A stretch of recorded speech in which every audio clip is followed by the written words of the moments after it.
Incremental greetings. Welcome to Palace Learning. I'm Gran Palau, also known as William Palace. Today I have something special that I have been waiting several weeks, I think. Finally, I came across this expression that I let.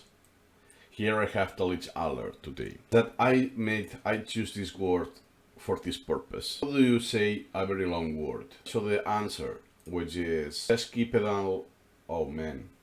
Sesquipedalianism, more or less. Fact is that I have two items with this.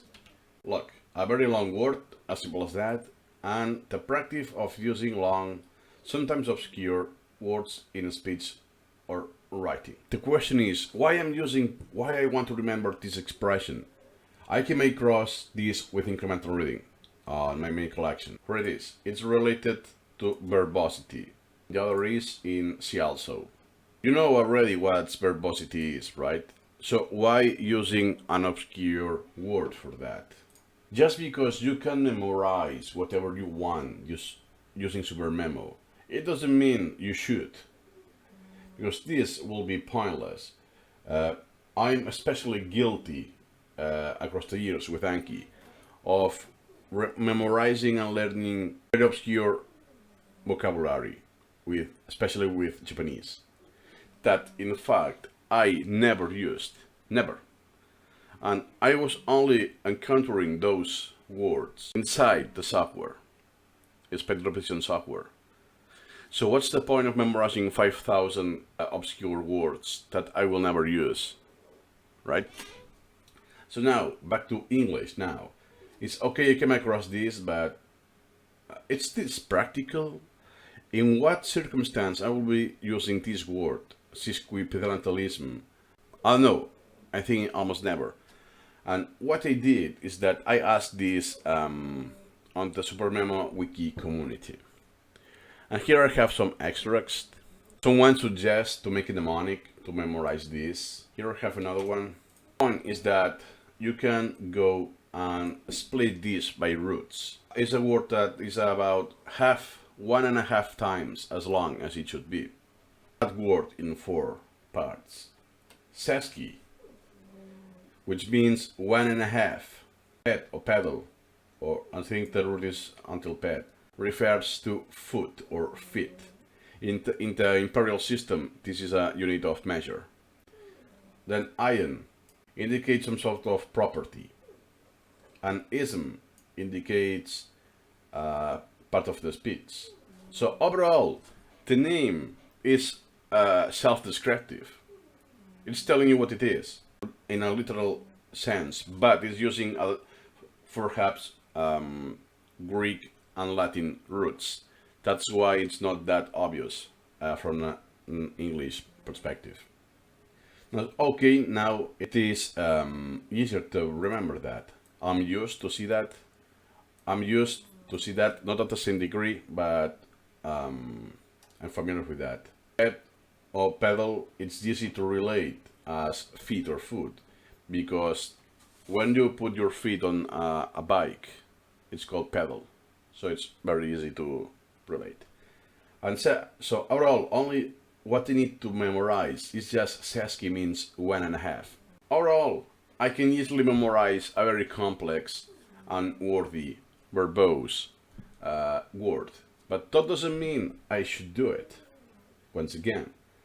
And second is that the meaning can be a very long word, or the practice of doing, the practice of saying long words, and not only on its length, but also on their frequency, that is also obscure. Because it could be the scenario that I could use a very obscure words. I'm being brief.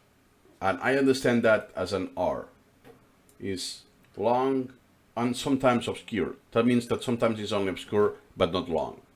Although usually it's related to using unnecessarily long words.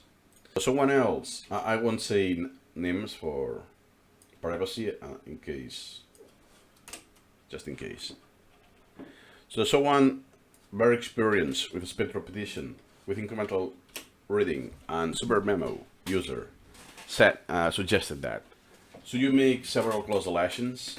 So you use Sesquipedalianism is the use of na words, long, obscure. And then you're relating, making connections with your own items.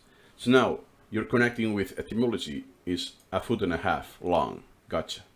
Then another question.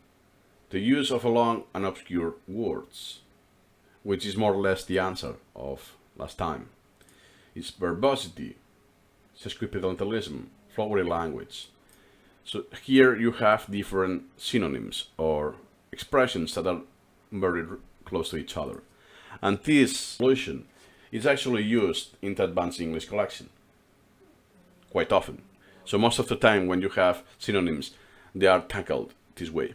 Then another suggestion from the same user is that if you want to improve the formulation, the original formulation, you will have to include an example, which the English collection also does sometimes. So if I want to make an example, I could say like this. This is very famous from Mary Poppins movie. Supercalifragilisticexpialidocious. For here I have a slight semantic distance because I learned this word for the movie, yeah, but it was adapted for Spanish language, so it's not exactly the same. It's very similar. But here, most at the end, is when there's a difference on the pronunciation. Even though I can recognize this pattern right away. Okay, now I have an example, but this example is very anecdotic. It's not a real usage. So outside of this movie, where I will use that word, or a word like this, mostly never, right? So now what this user suggests is that if you can come up with an example, most likely that item is not worth it. Because this means, it implies that the applicability will be very low, if none at all. So overall, now if I go to learn, and I have once again the glitch alert, what I will do, postpone, edit, forget, dismiss, delete, recontinue, you can select the interval of the postpone, or rate yourself, you can show answer and rate yourself just in here, the usual. You can reschedule it and so on, but overall here what I will do is dismiss. Okay, I haven't straight deleted, but most likely is what I will do. Why I don't do it now? Just for the sake of the video. If something is odd and I have to record again or whatever, I still have the stuff